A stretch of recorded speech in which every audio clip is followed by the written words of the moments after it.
Hello my dear students, গণিত ক্লাসে তোমাদের সবাইকে স্বাগতম। আমি সোহেল স্যার। নবম দশম শ্রেণীতে যারা আসো জেনারেল ম্যাথ নিয়ে যাদের অনেক সমস্যা, আমি তোমাদের নবম দশম শ্রেণীর জেনারেল ম্যাথের একটা পার্ট, সেটা হচ্ছে ধারা। আমি তোমাদের ধারা অর্থাৎ 13.1 13.2 নিয়ে আলোচনা করব।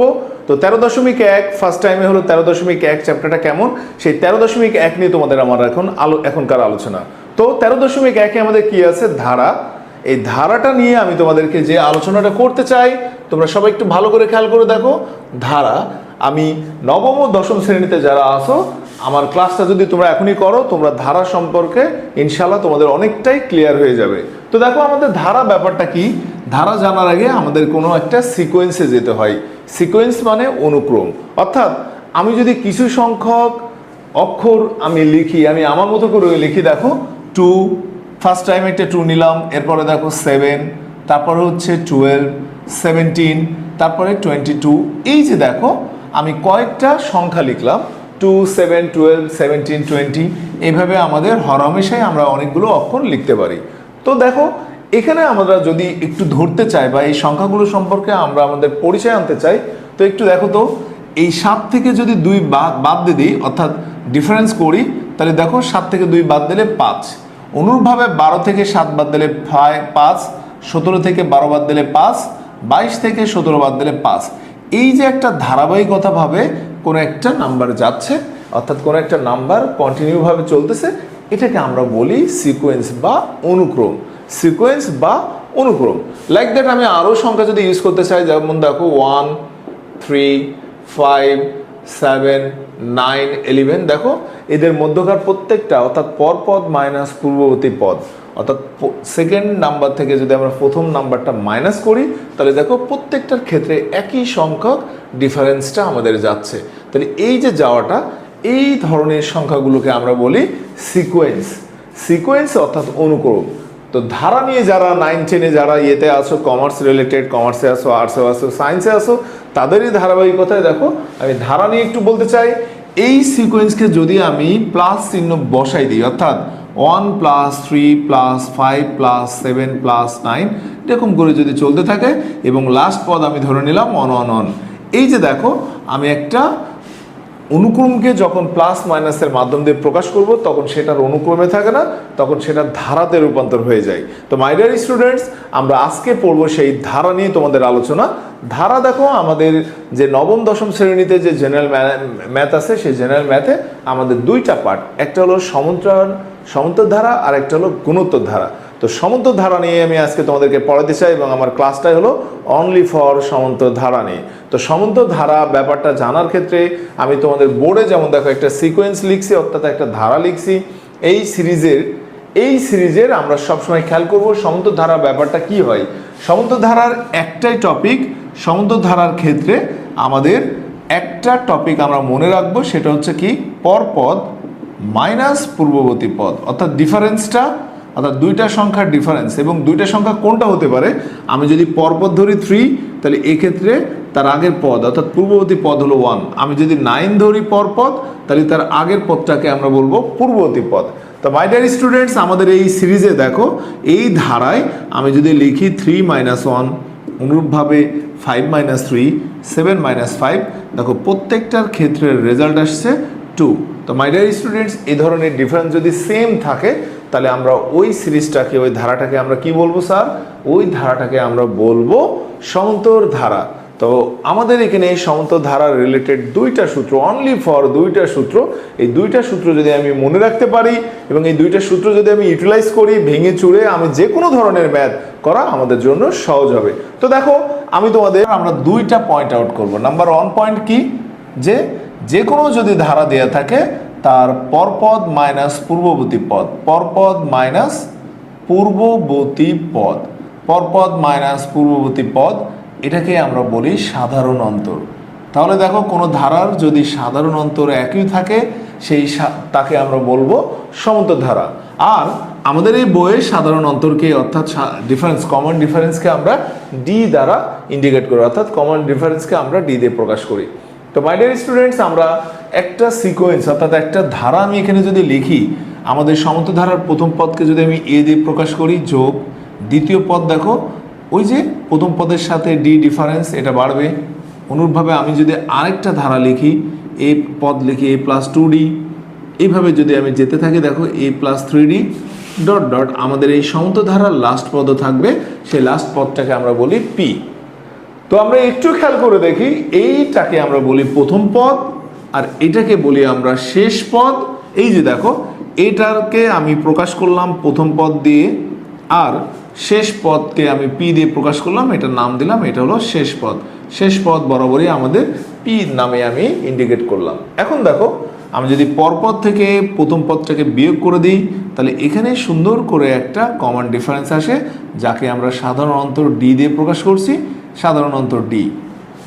তো হ্যালো মাই ডিয়ার স্টুডেন্টস, আমাদের খেয়াল করতে হবে এখানে একটা দুইটা সূত্র আছে, এই দুইটা সূত্রকে আমরা ইউটিলাইজ করব। নাম্বার 1 হচ্ছে, আমি যে কোনো সমান্তর ধারার যে পদে যেতে চাই না কেন, আমাদের সেই পদটা সম্পর্কে জানতে গেলে আমাদের এই সমান্তর ধারার n তম পদের সূত্রটাকে আমরা ক্লিয়ার করব। তাহলে n তম পদের সূত্র কি? a plus n minus 1 into D, a plus n minus 1 into D. তো তোমরা এখানে ভালো করে খেয়াল করে দেখো, আমি এখানে যে মানটাই দিই না কেন, আমার এখানে প্রত্যেকটা, আমি যদি বলি 2তম পদ কত, দেখো n এর মান 2 ধরো, 2 মাইনাস 1, তা 2 মাইনাস 1 থেকে 2 মাইনাস 1 মানে 1, তাহলে a প্লাস ডি। দেখো আমার এখানে a প্লাস ডি আসছে কিনা। আমি যদি n এর মান 3 ধরি, অর্থাৎ যদি বলে ধারাটির তৃতীয় পদ কত, দেখো আমাদের এটা আসবে, এটা আসবে। এইভাবে আমরা পর্যায়ক্রমে যাব এই n তম পদ, অর্থাৎ আমরা যদি লাস্ট পদটাকে খুঁজতে চাই, এটাকে আমরা বলবো n তম পদটাকে আমরা কি দিয়ে প্রকাশ করি স্যার? p দিয়ে। তা তোমরা সবাই খেয়াল করবা, এই সূত্রটা যেন আমরা কোনো প্রকার তম পদ বললেই a plus n minus 1 into D, এটাকে আমরা বলি সাধারণ পদ, এই প্রথম পদ, আর ডিটাকে আমরা বলি সাধারণ অন্তর। এভাবে আমি আরেকটা সূত্র দেখব, এই যে দেখো একটা ধারার যেমন শেষ আছে, এই শুরু আছে, লাস্টে শেষ, এই প্রথম এবং শেষ, এখানে যদি আমাদেরকে বলে প্রথম দুইটা পদের যোগফল কত, আমরা যোগ করতে পারি, তিনটা পদের যোগফল কত এটা বের করতে পারি। এভাবে যদি ডট ডট দিয়ে শেষ পদ থাকে, অর্থাৎ এখানে টোটাল কয়টা পদ আছে, এ ধরনের পদের সংখ্যা যদি আমরা কখনো জানতে পারি, তাহলে আমরা টোটাল এটার ফলাফলটাও বের করতে পারি, অর্থাৎ সমষ্টি বের করতে পারি। তো দেখো আমাদের এখানে n তম পদের সূত্র হলো এইটা, আর n সংখ্যক পদের যোগফল, n সংখ্যক পদের যোগফলের সূত্র কি দেখো একটু ভালো করে। n সংখ্যক পদের যোগফল হচ্ছে n/2, 2a plus n minus 1 into D. আমি তোমাদের এই প্রমাণটা কিভাবে আসে এটা তোমাদেরকে দেখাবো। দেখো n সংখ্যক পদের যোগফল n/2, 2a plus n minus 1 into D. তো কি এটা আমরা মুখস্থ করতে পারবো? ইনশাল্লাহ অবশ্যই পারবো। দেখো n হচ্ছে এখানে পদের সংখ্যা, a হচ্ছে প্রথম পদ, আর d হচ্ছে কমন ডিফারেন্স অর্থাৎ সাধারণ অন্তর। এভাবে আমরা যদি প্রত্যেকটা প্রশ্নের অ্যান্সার করি, অর্থাৎ আমরা যদি এই সূত্র দুটো জানি, যে কোনো প্রশ্নের অ্যান্সার দেওয়া খুবই আমাদের জন্য সহজ হয়ে যাবে। তো আমি যখন তোমাদের ম্যাথ করাবো, তখন তোমরা বুঝতে পারবে যে না আসলে ম্যাথ দুইটা কেমন সহজ। তা তোমরা আমার সাথে এই দুইটা সূত্র পড়ে নাও, n তম পদের সূত্র আর n সংখ্যক পদের যোগফলের সূত্র।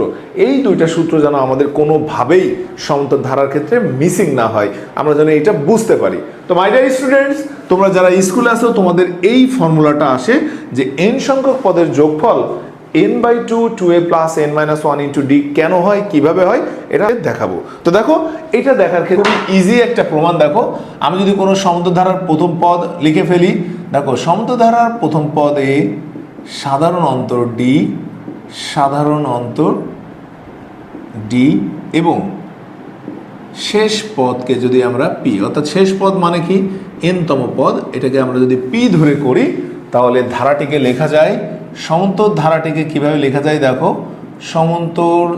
সমান্তর ধারাটিকে লেখা যায়, সমান্তর ধারাটিকে লেখা যায় কিভাবে দেখো, প্রথমে a প্লাস ডি, দেখো ডি করে বাড়বে, পরের পদটা কি হবে a plus 2d plus dot dot dot dot dot dot. আমি যদি এটাকে লাস্ট পদ ধরি, লাস্ট পদের আগের পদ কি হবে, ডি মাইনাস যাবে, তার আগের পদ কি হবে, পি মাইনাস 2d যাবে। এইভাবে আমরা দেখো প্রথম পদ থেকে ডি পরিমাণ বাড়াচ্ছি, আর শেষ পদ থেকে ডি পরিমাণ করে আস্তে আস্তে একটা একটা টার্মস আমরা একটা একটা পদ কমায় আনছি।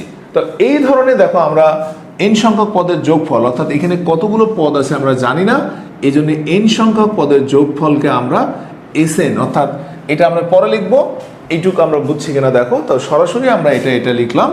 এখন দেখো এই ধারাটিতে কয়টা পদ আছে এটা কাউন্ট করা আমাদের জন্য পসিবল না, এই জন্য আমরা ধরে নিচ্ছি যে ধরি n সংখ্যক পদের যোগফল, ধরি n সংখ্যক পদের যোগফল।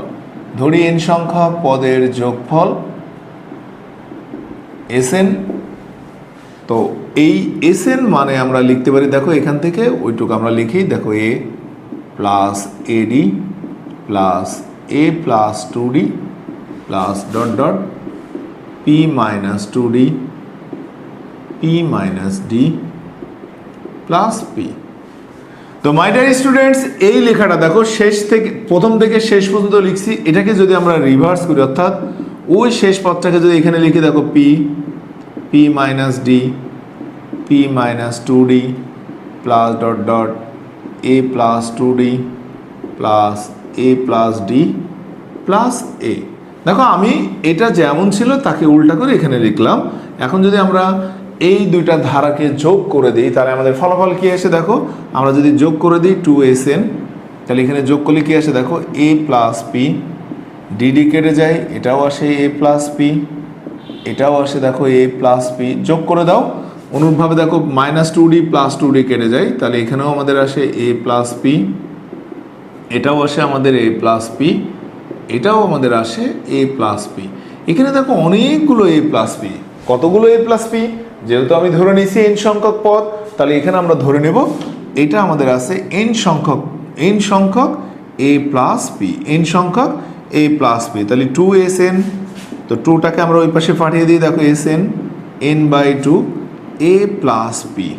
তো মাই ডিয়ার স্টুডেন্টস, আমাদের যে প্রমাণটা ছিল সেই প্রমাণে দেখো p হলো শেষ পদ, তো আমরা সাইড নোটে দিয়ে দিই p শেষ পদ, অর্থাৎ n তম পদ হলো p, n তম পদ হচ্ছে p। তাহলে p সমান সমান আমরা n তম পদের সূত্রটা লিখি। n তম পদের সূত্র কি? a plus n minus 1 into d। তাহলে আমাদের কাজ কি? এখানে আমরা দেখো n/2 a প্লাস p মানে লিখে ফেলি। p মানে দেখো a plus n minus 1 into d। তো আমরা এটা যোগ করে দিই, দেখো n/2 2a plus n minus 1 into d। এটা ছিল দেখো আমাদের আজকে যে পড়াটা, n সংখ্যক সমতল ধারার n সংখ্যক পদের যোগফলের সূত্র কি? n সংখ্যক পদের যোগফলের সূত্র হলো Sn equal to n/2 2a plus n minus 1 into d। আমরা যদি এই ম্যাথটাকে, অর্থাৎ এই সূত্রটাকে যদি আমরা ইউটিলাইজ করি, যে কোনো ম্যাথে আমরা অ্যাপ্লাই করি, যে কোনো ধরনের ম্যাথ করা আমাদের জন্য সহজ। আমরা পর্যায়ক্রমে প্রত্যেকটা ম্যাথের প্রশ্নের অ্যান্সার দিতে পারবো। তো তোমরা আমার সাথে দেখো, আমি এখন তোমাদেরকে ম্যাথ করাবো, কয়েকটা ম্যাথ আজকে দেখাবো, সেকেন্ড ক্লাসে কয়েকটা ম্যাথ দেখাবো। এভাবে আমি তোমাদের 13.1 অধ্যায় অর্থাৎ 13.1 অধ্যায়টা শেষ করবো, পর্যায়ক্রমে 13.2-এ যাবো। তো তোমরা আমার সাথেই থাকো। তো আমাদের দেখো 1 নম্বর অঙ্ক আমি বই থেকে নিলাম, যে এটা দেয়া আছে, বলছে ধারাটির কোন পদ 301। ধারাটির কোন পদ, অর্থাৎ আমরা সূত্র শিখছি দুইটা, একটা হলো n তম পদ আর একটা হলো n সংখ্যক পদের যোগফল। তো আমাদের বলছে ধারাটির কোন পদ 301, কোন পদ, কোনটা নেব, n তম পদ না n সংখ্যক পদের যোগফল? নিশ্চয়ই আমরা নেব ধারাটির কোন পদ বলছে মানেই হলো n তম পদ। তো মাই ডিয়ার স্টুডেন্টস, আমরা এই প্রশ্নের অ্যান্সারটা দেখো খুব ইজি, প্রশ্ন বুঝলেই আমাদের অঙ্ক শেষ। দেখো এখানে এটি যে একটি সমতল ধারা, এটা বুঝবো কি করে?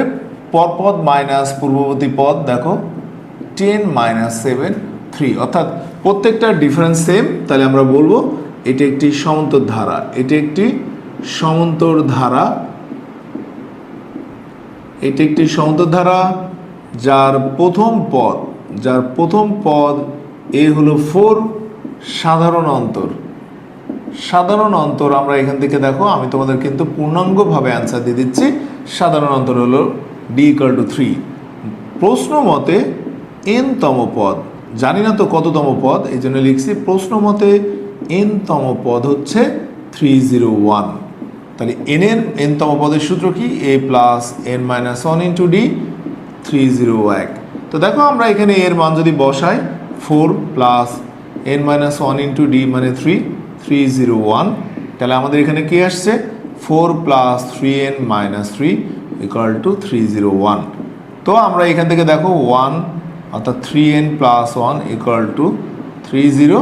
তার মানে আমি যদি 3n ধরি, দেখো তো 300। নাও ফর 300কে 3 দ্বারা ভাগ করলে 100, অর্থাৎ 100তম পদ যদি তুমি এভাবে যেতে চাও, 100তম পদ হলো 301। তো তো মাই ডিয়ার স্টুডেন্ট, এটা ছিল আমার 1 নম্বর প্রশ্নের উত্তর। আমি যাব 2 নম্বর প্রশ্ন। দেখো সমান্তর ধারা 2 নম্বর প্রশ্নটা কি, এবং এটা খুবই ইম্পর্টেন্ট যারা 9-10-এ আসো।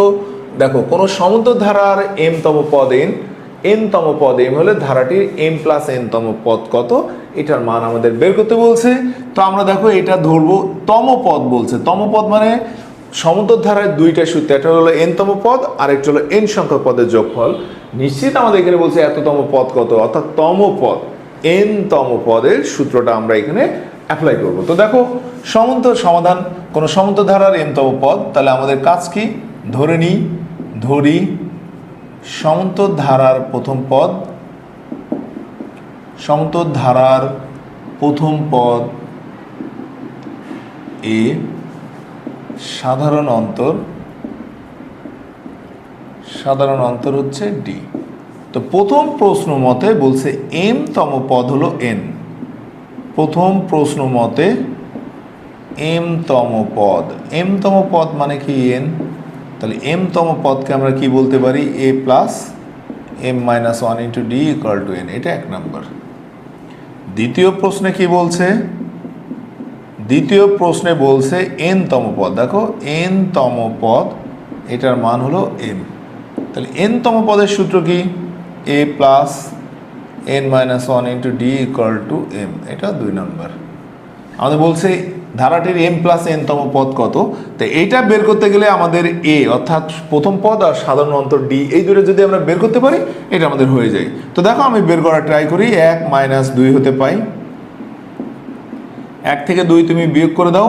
আমরা যদি বিয়োগ করি একটু সাজায়ে আমরা বিয়োগ করবো, একটু সাজায় এটা বিয়োগ করবো। দেখো আমি প্রথম সমীকরণটা লিখলাম, পর্যায়ক্রমে আমি দ্বিতীয় সমীকরণটা লিখলাম, বিয়োগ করে দেবো, অর্থাৎ এখানে মাইনাস, এটা মাইনাস, এটাও মাইনাস হবে।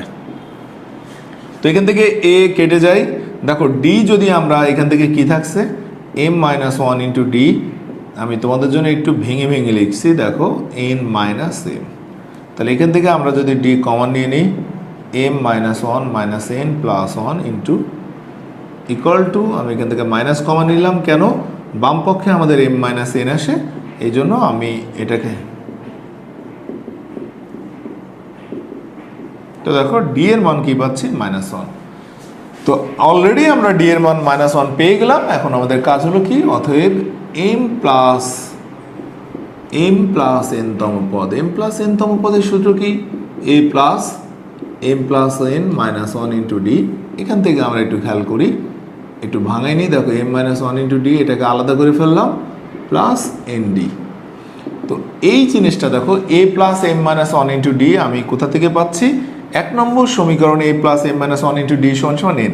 তাহলে আমাদের কাজ কি, এখানে আমরা n বসাবো, এরপর n, d এর মান হলো -1।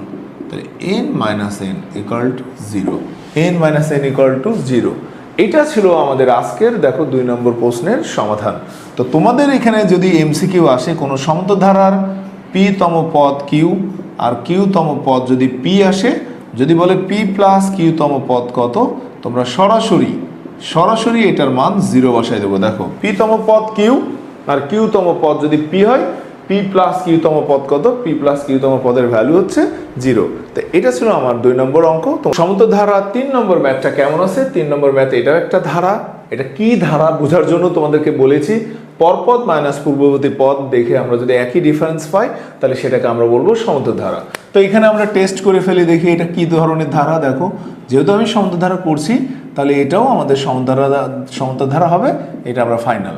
তাহলে দেখো 21 মাইনাস 25, এটার মানও -4, অর্থাৎ আমি এটা বলবো এটা একটি সমান্তর ধারা। কিন্তু এখানে কি চাচ্ছে দেখো, তো প্রশ্ন দেখে তোমরা কিন্তু বুঝতে পারছো যে একটা ধারা লিখছে, সেই ধারার যোগফলটা কত, মানে এটা টোটাল পদের যোগফলটা কত এটা চাচ্ছে। তাহলে এটা একটি সমান্তর ধারা। দেখো যার প্রথম পদ a হলো 29, সাধারণ অন্তর d মানে হচ্ছে 25 মাইনাস 29 অর্থাৎ -4। শেষ পদ দেখো এখানে এই তথ্যটা, শেষ পদ দেখো এখানে আমাদের দেয়া আছে -23। তা শেষ পদ বের করতে গেলে আমাদের সূত্র কি, a plus n minus 1 into D. আমরা এখান থেকে n এর মানটা বের করে নেব। তো দেখো তো a এর মান হলো 29, n মাইনাস ওয়ান ডি মানে হলো -4 ইকুয়াল টু 23। তো দেখো তো এখান থেকে 29 minus 4n plus 4 equal to -23। তো এইভাবে যদি আমরা যাই দেখো 4n মাইনাস 23 মাইনাস 33 তার মানে -56। তো এখান থেকে আমরা দেখো n এর মান পেয়ে গেছি 14। তো মাই ডিয়ার স্টুডেন্টস, আমাদের একটু ভালো করে খেয়াল করে দেখতে হবে যে এখানে আমরা n এর মান 14 পেয়ে গেছি, তার মানে আমরা লিখতে পারি অতএব 14 সংখ্যক পদের যোগফল, অর্থাৎ টোটাল পদের যোগফলটাও আমরা বের করতে পারবো। 14 সংখ্যক পদের যোগফল অ্যাজ এ ফর্মুলা আপনারা বসায় দেন 14/2, ওই যে 2 ইন্টু a, সরাসরি ফর্মুলা দেখেন 14 মাইনাস 1 ডি মানে -4। তো এটাকে যদি আমরা করি 7 গুণ 58, 13 ইন্টু 4 মানে -52, তাহলে 7 ইন্টু 6 অর্থাৎ এটার রেজাল্ট আসে 42। এটা ছিল আমাদের আজকে 3 নম্বর অঙ্ক। আমরা চলে যাব 4 নম্বর ম্যাথ। ক্লাস 9-10-এ যারা আছো তারা এই প্রশ্নটা কিন্তু খুবই ইম্পর্টেন্ট, তোমরা একটু ভালো করে খেয়াল করে দেখো। কোনো সমান্তর ধারার 12তম পদ 77 হলে এর প্রথম 23 পদের সমষ্টি কত? প্রথমটা হচ্ছে তম পদ আর তারপরটা হলো n সংখ্যক পদ। তাহলে আমরা তম পদ থেকে আমরা এখানে n এর মানটা বের করব, এরপরে বা যেটা বের করতে বলবে সেটা বের করব, আর এখানে আমাদের দুইটা সূত্রই আমাদেরকে অ্যাপ্লাই করতে হবে। তো যেহেতু এটা সমান্তর ধারা বলছে, আমাদের কাজ কি দেখো, সমান্তর ধারার প্রথম 12তম পদ অর্থাৎ সমান্তর ধারার প্রথম পদ যদি a হয়, সাধারণ অন্ত যদি d হয়, তাহলে 12তম পদ মানে কি দেখো তো, 12তম পদ হলো 77। তাহলে 12তম পদের সূত্র আমরা কি পাই, a plus 12 minus 1 into D সমান 77। তাহলে বা a plus 11d equal to 77, এটা হলো 1 নম্বর। এখন বলছে আমাদের 23 সংখ্যক পদের সমষ্টি বের করো, 23 সংখ্যক পদের সমষ্টি। তো 23 সংখ্যক পদের সমষ্টির সূত্র কি দেখো, n/2, 2a plus 23 minus 1 into D, এটা। তাহলে আমাদের দেখো 23/2, এটা থেকে আসে 2a প্লাস 22d। তো আমরা এটা থেকে খেয়াল করি দেখো 23/2 ইন্টু 2 যদি কমন নিয়ে নিই, a প্লাস 11d, 2 কাটা 23 ইন্টু এখানে আমাদের a প্লাস 11d। তো দেখো আমরা অলরেডি একটা সূত্র পেয়ে গেছি একে, a প্লাস 11d মানে 70, তাহলে 77, অর্থাৎ এটার অ্যান্সার 1771। এইটা ছিল আমাদের আজকের 4 নম্বর প্রশ্ন। তো মাই ডিয়ার স্টুডেন্টস, আমরা ধারাবাহিকভাবে আগামী ক্লাসে 13.1-এর অধ্যায়টা শেষ করব। তোমরা আমার সাথেই থাকো, নিত্য নতুন ম্যাথ নিয়ে আমি তোমাদের সামনে হাজির হব। আমি সোহেল স্যার, সবার সাথে আছি গণিত বাবা।